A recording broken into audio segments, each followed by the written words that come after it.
नईम साहब का भी इस पर पॉइंट ऑफ व्यू ले लें। तो नईम साहब, ये सब कुछ तो फिर बिजली के मामला, ऑयल के मामला, चूंकि पाकिस्तान का इंपोर्ट बिल बहुत बढ़ चुका है ऑयल की वजह से, इंपोर्टेड फ्यूल की वजह से, तो ये पाकिस्तान क्यों इन मसाइल के हल की तरफ नहीं जा रहा, क्यों संजीदगी के साथ नहीं सोच रहा, अमेरिका के साथ बैठकर एक बार क्यों इन मामला को रीनेगोशिएट नहीं किया जा रहा है? अस्सलाम वालेकुम जनाब। देखिए, हमीद गुल साहब की माजरत चाहता हूं, अब्दुल्ला गुल साहब की जो बात है वो बहुत मुनासिब बात की है उन्होंने, लेकिन मैं यहाँ ये कहना चाहता हूँ कि अमेरिका की दो अमली या मुनाफिकाना पॉलिसी कोई आज की बात नहीं है। इसके बारे में तवील अरसे से हम सब जानते हैं और मुख्तलिफ मुल्कों के साथ उनकी ये पॉलिसी रहती है। असल चीज तो देखने की है कि हमारे हुक्मरान तबकात जो है वो क्या कर रहे हैं, उनका क्या रवैया है। बदकिस्मती ये है कि मुल्क का वजीर दिफा जब ये कहता हूँ कि अमेरिका इतने कमजोर लोग हों कि जब वजीर दिफा ये कहे कि अमेरिका हमारे वेंटिलेटर बंद कर देगा, उनके बगैर हम करेंगे क्या, तो जाहिर है कि आप तो जनरल मुशर्रफ से लेके आज तक सर झुका के अमेरिका की बातें मानेंगे, तो जाहिर है कि वो आपके साथ यही रवैया रखेगा। और जिन मुल्कों की मईशत कमजोर होती है उनके साथ यही होता है। मुल्क की मईशतें जो है वो आपकी खारजा पॉलिसी का तयन करती है। ये पाक ईरान गैस पाइपलाइन का मामला भी हमारे सामने है। फिर आपने देखा कि जो यूक्रेन की जंग के दौरान में भी भारत ने तेल लिया था और हम नहीं ले सके थे। तो ये सारी सूरत हाल असल में हमारे मुल्क के अवाम और हमारे मुल्क के हुक्मरानों के सोचने की है। और हमारी मईशत इतनी कमजोर हो चुकी है कि हम किसी से भी, हम तो बांग्लादेश से मुकाबला करने के काबिल हमें इन हुक्मरानों ने नहीं छोड़ा है। आप देखिए पाकिस्तान की मईशत कमजोर कैसे हो गई। आप ये जो IPPs का मामला है, आप इसके मामले को उठा के देख लीजिए। अब 75 साल के बाद ये हुआ है कि मैं ये समझता हूँ कि पाकिस्तान के अवाम को अब ये पता चलने वाला है कि पाकिस्तान को लूटा किस तरह गया और किसने लूटा। आप यकीन कीजिए, इस वक्त सेनेट की कायमा कमेटी जो है उसने जो है वो मिनिस्ट्री ऑफ एनर्जी जो है, तवानाई की जो वजारत है, उनसे ये IPPs के मुआहदे तलब कर लिए हैं। उनका पूरा रिकॉर्ड मांग लिया है।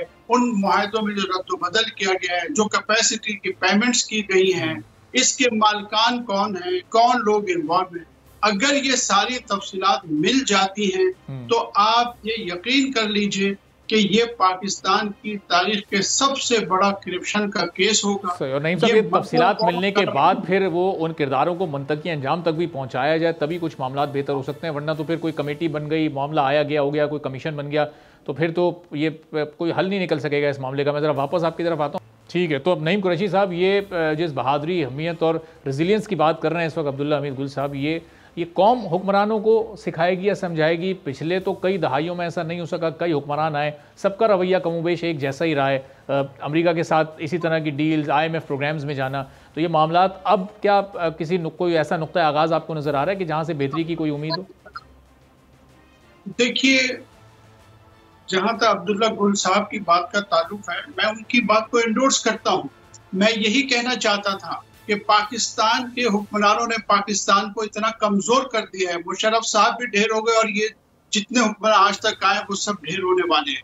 असल चीज ये है कि मईशत के बगैर हमारा कुछ भी नहीं है। वो अलहदा बात है, ये बात बिल्कुल सही है कि कौमें बहादुरी और हमियत से ही आगे बढ़ती हैं और यही रवैया होना चाहिए। और दुनिया के बहुत सारे छोटे छोटे ममालिक ने अमेरिका को हमेशा चैलेंज भी किया है और हमेशा अमेरिका उनके सामने झुका भी है। तो ये बात दुरुस्त है, लेकिन इस वक्त पाकिस्तान को यही जरूरत है कि एक ऐसी हुकूमत बने जिसे अवाम का हकीकी मैंडेट हासिल। और ये जो पिछले 30 सालों से या 40 सालों से, सन 1988 से जो दो खानदान हुकूमत करते रहे, दो पार्टियां हुकूमत कर रही हैं, इन्होंने तो पाकिस्तान को इन हालों में पहुंचा दिया है कि ना तो हम, अमेरिका तो मैंने कहा ना कि बहुत बड़ी सुपर पावर है दुनिया की, ये तो बहुत छोटे छोटे मामलात में हुकूमतों से मामला तय नहीं कर सकते। हम तो भारत के साथ भी अब मजबूती से बात करने की पोजीशन में नहीं है, जबकि हमारा माजी गवाह है कि हम हमेशा भारत से बहुत मजबूत पोजीशन में बात करते रहे। लेकिन आज हमें इस काबिल भी नहीं छोड़ा। इसका मतलब यह है कि ये जो मौजूदा हुक्मरान है इनसे किसी किस्म की कोई उम्मीद नहीं है। सही। जब तक वसी तर पैमाने पे अवामी वोटों से अवाम के नए नुमाइंदे नहीं आते, नए लोग नहीं आते, नौजवान आगे नहीं आते, तब तक जो है आपने पूछा कि इन हुक्मरानों से, तो इन हुक्मरानों से हमें कोई उम्मीद ठीक है, चलें, इनसे कोई उम्मीद नहीं है, लेकिन हम कोशिश करेंगे कि आने वाले दिनों में भी इस मामले पर और इससे जुड़े दीगर मामले बात करते रहें। अपने मेहमानों को फिर से प्रोग्राम में आने की जहमत देते रहें।